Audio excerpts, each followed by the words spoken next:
Ajantsika eto ny amin'iny fa nisan'ny fampanantenana nentin'ny filohan'ny anteny mera-pirenena Christine Razanamaso ny fanatsarana ny tombontsoan'ny solombavam-bahoaka efa ao anatin'ny teti-bola-panjakana amin'ny taona 2024 ity anefa izany saingy mbola maro amin'ireo tombontsoa takiny izy ireo no mila fandalinana lalina raha ny fanazavana izay nentin'ny ministra ny vola sy ny teti-bola. Mikasika ny vola izay ampiasan'ny anteny mera-pirenena indray dia laza Andriamatoa Rasoul Elson Lantoniaina fa efa voafaritra ao amin'ny teti-bola-panjakana 424 ny ahafahana mandray ny solombavam-bahoaka vaovao.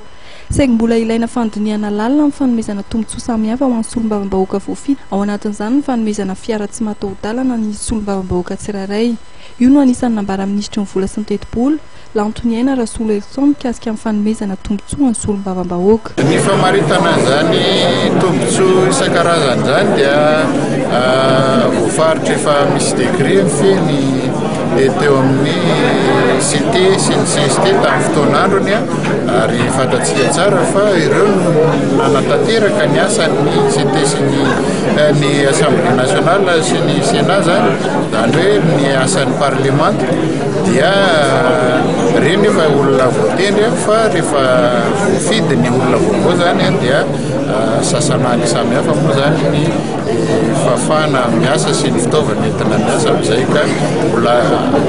zavatra mila fandiniana lalina izany hoe mazaka an'izany hoe toekaretsika amin'izao fotoana izao fa ny fitaovana isana dia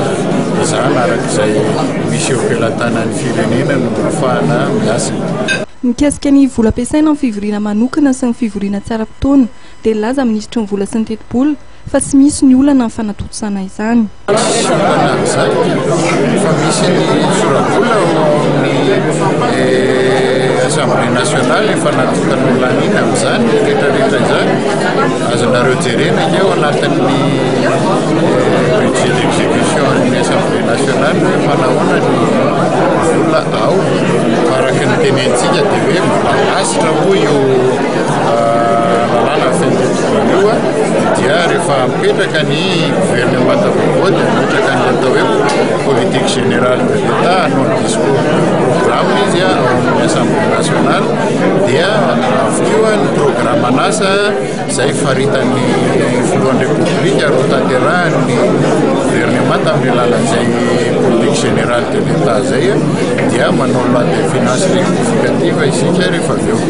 Momba ny loholona dia laza ministra ny vola sy ny teti-bola fa vola ho an'ny fampadehana andrarasy isany natokana ho an'ity androm-panjakana ity izay mbola miato ny asany amin'izao fotoana izao.